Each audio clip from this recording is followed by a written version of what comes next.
Hey, what's up, Addicts? Graham here and Josh here to review The Lighthouse, directed by Robert Eggers, and stars Willem Dafoe and Robert Pattinson. We're a little bit late to this. Obviously, we're in 2020. This came out in 2019. Yeah, but it stands the test of time.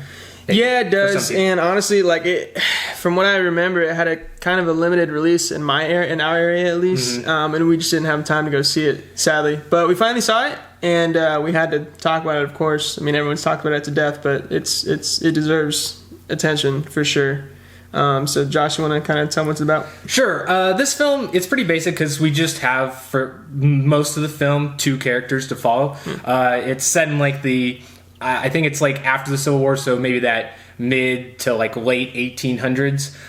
It's two men on this, I guess, kind of like an island where there's a lighthouse. One has been there for a while. Robert Pattinson, he's the new guy coming on there to help with everything. And through the course of the film, you see that they get stranded there. And, what happens when you're stranded on an island with nothing but a lighthouse to take care of? You go crazy. And that's basically the journey that we follow.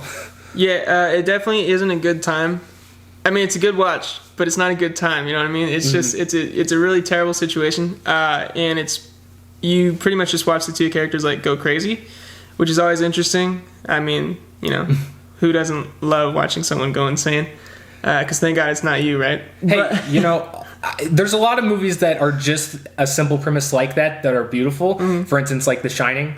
Right. It's pretty simple. I would say just as simple as something like that. And there is, I would say, a lot of good things about the film, but I would say most of the things that I would say are really good about the film or make it a standout is the technical side of things. Obviously the actors and their portrayal and their performance, phenomenal. I think both William Dafoe and Robert Pattinson are underappreciated actors, and so it's really cool to see them kind of they're not really necessarily quote unquote A-listers, but they do have that quality about them, and so it's really cool seeing them in more of a smaller project. I would say they're A-listers, but they're not they're not first people you think of when you think A-list, which is sad because there are a couple of the more talented people that are acting today. For sure. I think they're one of the few that have that top quality about them that will do projects like this that are maybe not necessarily they're going to get. And recently apparently Robert Pattinson through some mathematical equation was found to be the most beautiful man in the world. So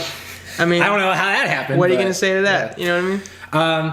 But the other things too is the score is phenomenal in this. The score is great. I think it's really eerie. My mind didn't really recognize. Sometimes you notice this score and you start listening to it as a piece of music, but in this movie it's just a lot of the score is so haunting and eerie. It's just a mood. It just sets your emotions kind of crazy. And I wasn't recognized as a piece of music. It was just my heart racing the whole time. It's an addition to the scene. It elevates what's going on. It's really good. And there's not really a movie that has really hit me like that out of recent releases, except for Joker. So that's saying a lot. Both of those have really good. The other thing too that works really well for this film is just the cinematography and the style of the film. So shot in black and white. Yeah, which is probably the coolest. Also just setting the atmosphere. Yeah. I think it also kind of helps. Which it doesn't really make sense to say this, but I guess for movie watchers it brings this, even though it's not technically realistic, is it kind of builds that sense of being set in a different time period or a time period that's farther back. Yeah, it helps the placement of that. And I think one of the things it did, one of the more important things that it did, at least from my perspective, was as you're watching the movie and you're watching these two guys more or less fight for dominance over each other while they're going crazy, because they guys have at least that much in their brain going on, even if they're crazy. They're very controlling and dominant. Right, yeah. We're just toxic people. But the black and white really emphasized the shadows. So when they have these really intimate dinner scenes where they're eating together, and each conversation gets more and more intense, and the shadows on their face from the flicker of their candles and stuff like that made it a lot more intense than I think it would have been if it was in color. So it really kind of made those things stand out. I think it's something too that isn't a testament to the cinematography as well, because you do have the placement of really good lighting, which is something I think this director was actually known for bringing in his other movie, The Witch, where it didn't have any extra lighting on set. It was just the candles. It was natural lighting. Yeah, so that is definitely present in here. I don't know for how much, because it's impressive though. It's tough to do. Yeah, it was very cool. Now I will say, even though the movie did have a lot of highs in that category, I feel like overall it kind of suffers a bit from being too ambiguous, because they do have shots that are placed in there, and they're more so for, like, I guess, their imaginations of one of the characters' craziness going on, or it's just like, from a filmmaking standpoint, it's supposed to be just symbolic. But either way, it doesn't really expand or, like, try to give you some explanation to why you're seeing those images or certain scenes. I mean, obviously, it's, I guess, just part of, like, its storytelling. But I guess for the ending that it went with being a little bit open-ended in a sense, there's nothing wrong with movies doing that. I think some horror movies that do that have, a brilliant film overall, but I feel like it kind of suffered from that a little bit. So and maybe it's just because I think a lot of people maybe saw a trailer for this and was thinking it's going to be a different film than what it was. Maybe having more of a supernatural element just because that's what his last movie entailed. Yeah. And it wasn't that. But I don't know. That's just my... I think, like, a couple things come into play. So, like, first of all, just like you mentioned, like, if you're coming off of The Witch, being a huge fan of that was obviously much more straightforward, and it's like, there is a witch. Mm-hmm. Like, we're not playing with you, this is real. Because his intention was to represent what it was like living back there, actually believing that stuff, and then he's like, make it real. In this movie, like Josh said, it's a lot more ambiguous. It's nothing's stated as fact, so it's all up to you based off of what you're seeing. And you see some really nasty stuff. You see some really weird things, which is awesome. Yeah. Like, it does an amazing job. There are a couple of scenes that, like, creeped me out for a few days after I saw it. There was definitely, like, the very first one is probably, like, my favorite shot in the whole film. It's when we first see something in the water. Oh, yeah. You'll see something in the water, and I'm actually curious on how he shot that, because that scene was really impressive, especially with the way he would have had to work with the lighting, especially in black and white. But you see something in the water, and we both, I think, kind of got shivers. You know what that kind of made me think of in terms of, like, how it's shot? Not that it's similar in the way it was shot, but just kind of, like, giving me that, like, wow, I wonder how they did that. It was like with The Creature of the Black Lagoon. Right. When they shot that. Yeah. That's a good example. But, I guess maybe that's because, like, that happens fairly early on in the film, and since there isn't really much touched on, at least in the beginning, you're like, oh, okay, well, obviously they're not going to say anything now. They might build on that to the later part of the film. And so that kind of almost has a false setup, and maybe they tend you to make you think that the film's going in a certain direction when it doesn't. I think, like... Or maybe it's just, at least for me, I was like, I wish we could have seen more of that, because that was just, like, so well done. Right, and I think that's what it mainly comes down to. Like I said, like, don't go into this, like, expecting something just like The Witch. Again, not as straightforward. But I think it just kind of comes down to the viewer and, like, what kind of movies you enjoy. Because some people like there to be zero explanation. Those would be more like David Lynch fans, just like people that don't want anything explained. They just want to be kind of like staring at crazy stuff on the screen and their mind blown. And others like to have, like, more definite answers, whatever. I mean, I personally enjoyed the ambiguity, and I kind of lean towards the thought of, just because I'm such a huge fan of Lovecraft, which some of the stuff definitely seemed inspired by Lovecraft's work. We're not going to spoil anything, but there's some images that immediately make you think Lovecraft.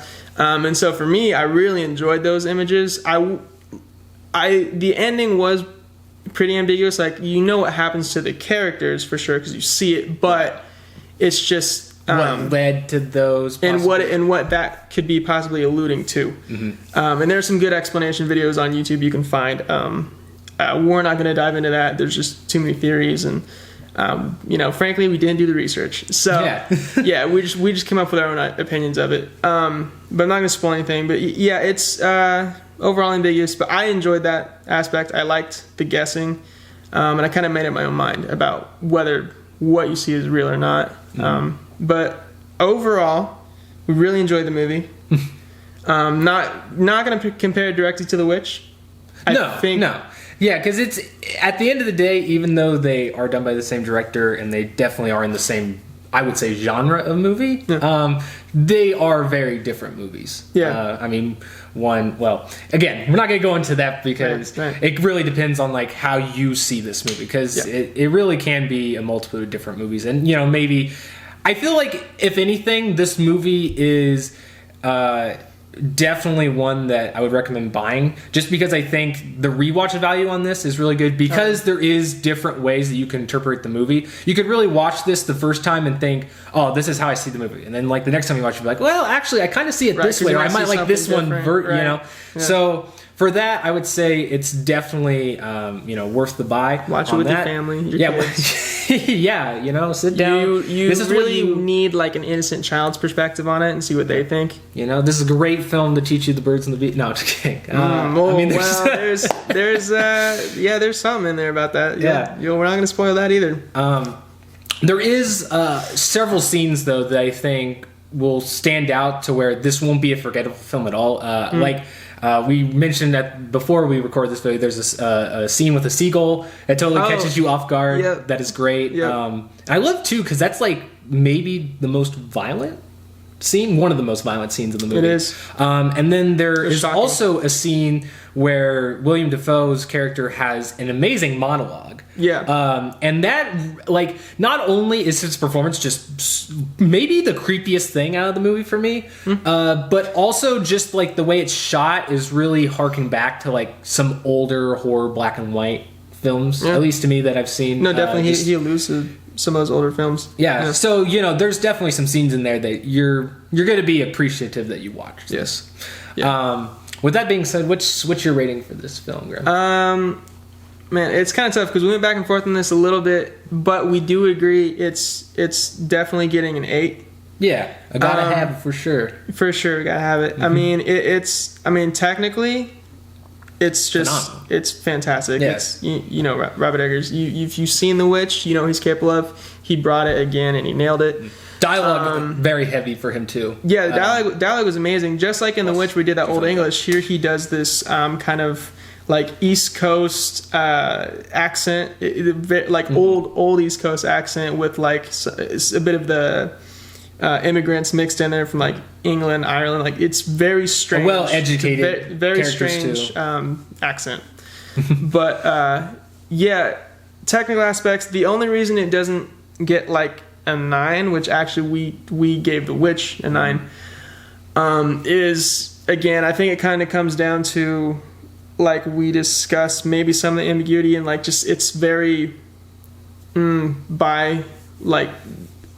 depends on the viewer. Mm-hmm. People would be kind of picky as far as that, whereas I think The Witch would please a broader audience. See, this is maybe in a way one thing for me is because I feel like I think The Witch stuck with us longer. Yeah, that's another thing to take in consideration for sure. Yeah. I think maybe part of it is just that because it does want to be a more open to interpretation movie, it doesn't really go as far with some of the things because they are wanting to keep that more vague aspect of the film, whereas in The Witch, it's like, yeah, this is a fact and you're going to see it play out. Whereas in this one, it's like, maybe it was this, maybe it's that, so let's not touch on that too heavily, or maybe let's just sprinkle it in there. It just makes you want to get greedy and just see a lot more. Yeah. So which could backfire, but we'll never know. Yeah. I would be interested to see some, what this film, elements that it had in it in a different film. Yeah, hopefully we can catch some like deleted scenes or something. So I will agree with Graham. It's got to have it for sure.